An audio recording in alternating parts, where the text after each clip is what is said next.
Tesla announced their production and delivery numbers for Q1, and they're relatively disappointing, I would say, in general, because deliveries 360,000, slightly below expectations. Production 400,000. That's actually good news. They produced a lot more than they delivered. I know the street will talk about inventory buildup and things like that, but I don't think that's a problem. I think that just means that there's demand, probably in places like Japan, Korea, Australia, places that you need to ship to, and the cars are in transition and things like that. So that's I'm not actually that I would say that's a positive thing, but overall, I think we are just really in a very tough spot here as investors of Tesla, and I want to talk about how we feel about this. And I think this is a good episode for people to remind, to be reminded, and for us also to remind ourselves why we're actually doing this podcast. It's to give people a sense for what it feels like to run a hedge fund. That's the purpose of this podcast. And this is a good episode because this is really more about feelings than about logic. And I'm going to explain why that's so important. This is the Not Even Wrong podcast. It's April 2nd, 2026. For the year, we're down 17%. The market is down 7%. We're underperforming by 10%. And just to start with, this performance is dismal. And I would say that the macro situation, which is, of course, driven by the Iran war and Trump's ill-advised, unwinnable situation that he's in with Iran, it's almost a positive because our underperformance for the year doesn't look as bad because everybody else is in the same boat, like Amazon or Meta. They're all similarly bad, maybe slightly less bad than we are, but it's what I'm saying is if you're a tech investor, you don't look so bad being invested in Tesla or Nvidia as you might look if macro was good, because I think then the underperformance would be more pronounced. Now, having said that, what's the problem here? For the last 5 years, we've been basically treading water. We've been doing nothing. Very pedestrian performance at Orange Capital Partners, and also with Tesla, which is our largest position. We're kind of tied to the fortunes of Tesla here as investors because we're very highly concentrated. And the reason we're investing in Tesla is because we have have a belief that a fully integrated real-world AI company that builds a fully integrated supply chain from the silicon all the way to the application, the robotic application, will be able to generate trillions of dollars of market cap. That's why we invested. And Tesla has many times now pronounced that that is their goal. And we've been waiting for the first instantiation of this, which is the robotaxi network, now for about 5 years at least, if not longer. It was first a science risk, then a technology risk, and now it's becoming a business risk. In other words, we have the technology. We're not fully there yet, but we're almost there. And now competition is beefing up through Waymo and others. And it's not necessarily, certainly not a science risk anymore. I think if you talk to 10 academics, leading academics, they would all confirm that self-driving is solved. But the problem that Tesla is trying to solve is the tail end. And just to lean on yesterday's episode that I spoke about Sergey Levin, and I think the positive spin of Tesla's situation in this context is that Tesla is attempting to solve the tail end through learning, through data-driven learning, not through explicit human intervention, whether it's through programming or even teleoperators. So that's why it takes longer. In order to scale to millions of cars, you have to have a learned solution. You cannot rely on humans because the tail end cannot scale linearly with humans and humans and explicit coding, which is kind of human-driven coding, is cannot scale with the tail end. That's not scalable. So having said that, now that's the good news. The bad news is, of course, it's going to take a bit longer. And we've been patient. Like I said, first the question was, does it even work? Then, about 2 years ago, we actually we put FSD 12 point something on our car. We've been using 12 point something since then because we have hardware 3, and it's amazing. I mean, we're using it every day. I would say 95% of my, even more than 95, 99% of my miles driven are FSD. The interventions are typically convenient type stuff, or you don't want to annoy the guy behind you. There is once in a blue moon a safety intervention, which usually has to do with very short distances. For example, yesterday I did auto parking and the guy came very close to me, and I felt like the car might not react to that person that came very close to me. By the way, they were in the wrong because I was parking. They should have let me park, but they kind of wanted to squeeze between me and the parking spot, and it just became contentious. So I had to brake. I wasn't sure if the car will brake. Stuff like that. He was going fast and he's very close, so maybe there's a bit of an issue there. And I don't know if 14.3 can solve that problem. I mean, again, we're still at the 12th version when Tesla's already testing 14 point something.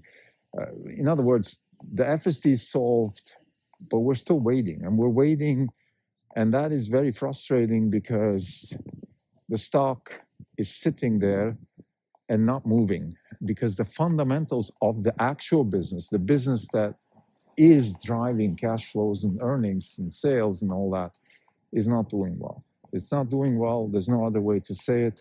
We're stagnating. The car business is not doing well. And I want to talk a little bit about that because it makes us feel bad that the car business is not doing well. It's really an enigma because we have the best product in the market. Now we also have a full self-driving suite, which is on top of the car. So we have, you can buy the best car in the world, hands down. I mean, model-wise, the best-selling car in the world, but it's the best car in the world from a safety perspective, from an experience perspective, and now even you can have self-driving for $100 a month, which is it's less than what people spend on Starbucks coffee. And still, we're not growing the car business. We're not growing it in Europe, in the US, and in China. It's growing in Korea, Japan, Australia, places like that, maybe Norway. But my point is, why isn't it growing? Like it's just mind-boggling. It's very difficult to understand. The reasons that people bring up competition in China, political backlash in Europe, yeah, I mean that.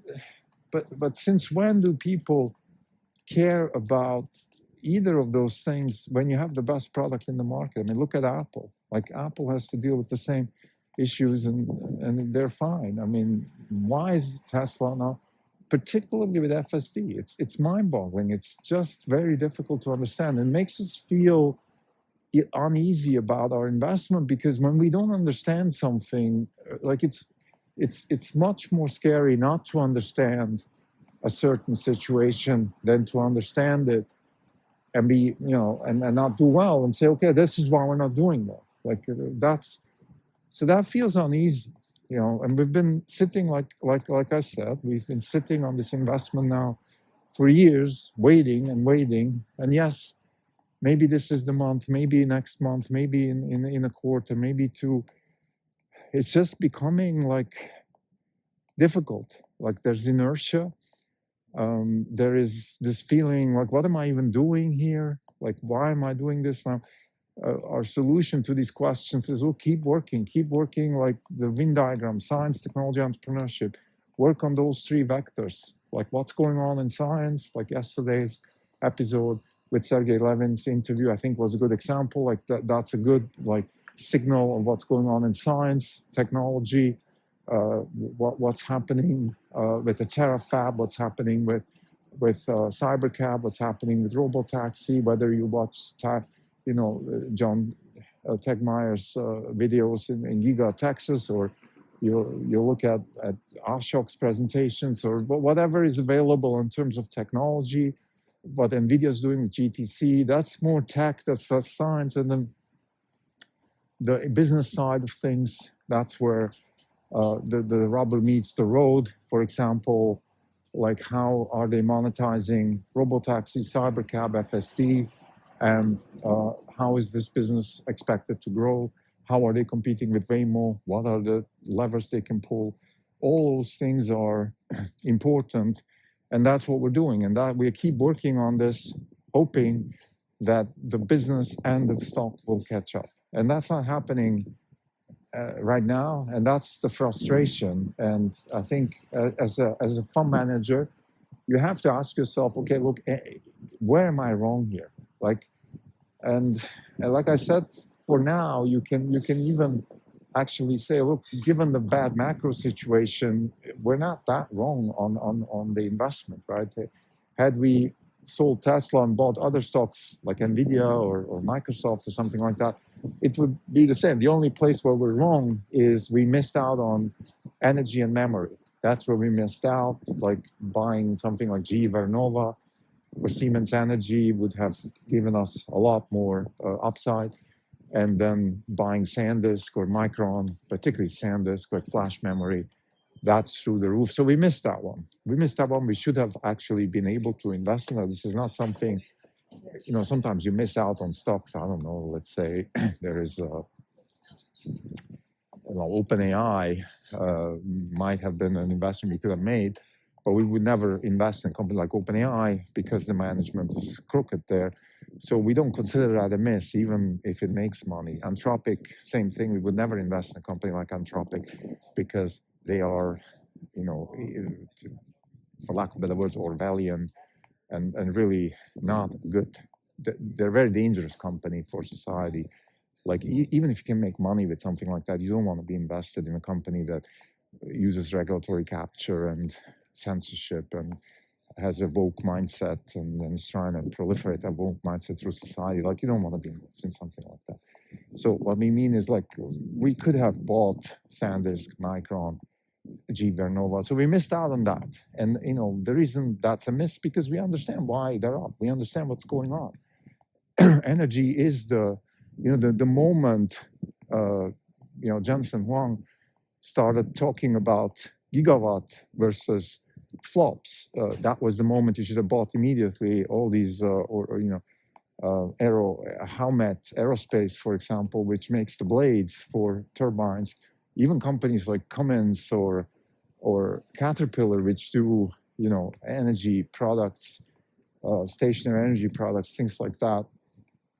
Those stocks are through the roof because there is a huge infrastructure investment in energy that needs to be built out, and they're profiting. So we missed out on that. That's the point that makes us feel bad. We're sitting on this investment now. Selling Tesla for us is not just an emotional problem, but also, of course, a tax problem. So you really have to be pretty convinced about being wrong on the investment before you get out of something like this. And right now we're still fully invested because we think this could be a slingshot moment now. The Cybercab is going in production. Robotaxi has started launching unsupervised. So we're kind of tipping the toes now into this robotic world that Tesla is promising. And that's a good thing because that's the future of the company. Transport as a service, and then eventually labor as a service. That's where we see the company and the trillions of dollars of market cap that can be generated. I guess right now I don't have much more to say because we really are in this dichotomy of, well, on the one hand, there's transport and labor as a service, great businesses. You make $50,000, $60,000 per car per annum. Versus a car costs now $50,000 and that's it. I mean, it's just a completely different business model, huge upside. But you don't see it. Like what you see is car sales and cash flow from car sales, traditional old school car sales with things like zero APR and I don't know, all that stuff that GM or Ford would be using. So that's where we stand right now. And the frustrating thing, I guess, we are okay with all this, but we would like to see growth in the car business because the car is great, and the service and the technology and the all the other things that come with it, like FSD and just the app and the over-the-air updates and all these things that we all enjoy as Tesla customers, why aren't they able to sell more cars? It's a huge enigma. We can't answer that question fully. I mean, there's, like I said, there's always some reason somewhere. Certainly Chinese competition is a problem, but you would argue that even there, I mean, if you boil it down, maybe Xiaomi has a legitimate position to take, but otherwise, I don't see that much competition for Tesla specifically, and that's true. I mean, that's why they're able to hold, at least hold the market share there. But yeah, it's just uncomfortable, and this is one of those feelings. Like you wake up in the morning, April 2nd, 2026, you're down 17% for the year, and you just have this feeling, okay, what am I doing here? Why did I just go surf somewhere or something? Like it's not great. And again, for people who want to be in the business, who are in the business, maybe feel like us, I mean, put your thoughts in the comments. Like maybe you can give us some ideas. The way we think about this is just, it's always the same thing. Like keep your head down, keep the work up. Maybe try new things. That's okay. Try something new. Try something, you know, out of the ordinary. Maybe look at maybe go to a conference that you haven't been before. We're going to CVPR this year. That's something we've done before. And the reasons I think CVPR is just vision is the future. And that's actually an interesting tidbit here we want to mention. So computer vision really is the ultimate path towards AGI. That's why CVPR is the key. That's why we're going there. We're also being invited there, so that helps. But I you know, if I was invited at ICRA now, I wouldn't go. Europe's, of course, I would go. So there are certain conferences that I would definitely not go because I think they're just not going to be crucial anymore. So to summarize, Tesla's numbers are pedestrian, the stock's pedestrian, the performance is pedestrian. We're sitting on in a tough situation as investors. We feel a little bit useless, and that's something you have to deal with. You will have these types of moments in the world of a hedge fund manager, and they come, and you have to ask yourself really hard questions because you could be wrong, right? You could be wrong with your investment thesis, and you could be waiting for Godot, and you don't want to be waiting for Godot. That's not a good situation to be in. It's your life, it's your career. There isn't a whole lot of alternatives. Like 5 years is a long time. Maybe 5 years, and we're still, you know, we're way below all-time highs. At Tesla, we're below all-time highs. In NVIDIA, it hasn't been 5 years with NVIDIA, but still, my point again, this is like you have only one career. Like your leverage isn't just the fund; it's also your time, it's your cost structure, it's things like that, and you have to be really convinced that you're on the right path. And like Musk says, you know, use the Musk formula here. Are we on the right path? I think we are. That's why we're sticking with the investment. The right path being a fully general model, general in a Sergey Levin sense, that the tail end can be learned through data.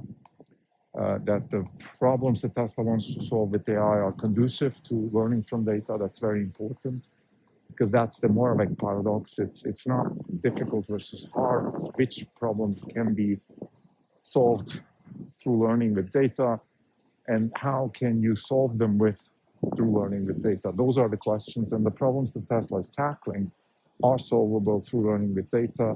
They've committed to it, and of course, then the next question is, can it be scaled? And the answer is yes. Thank you.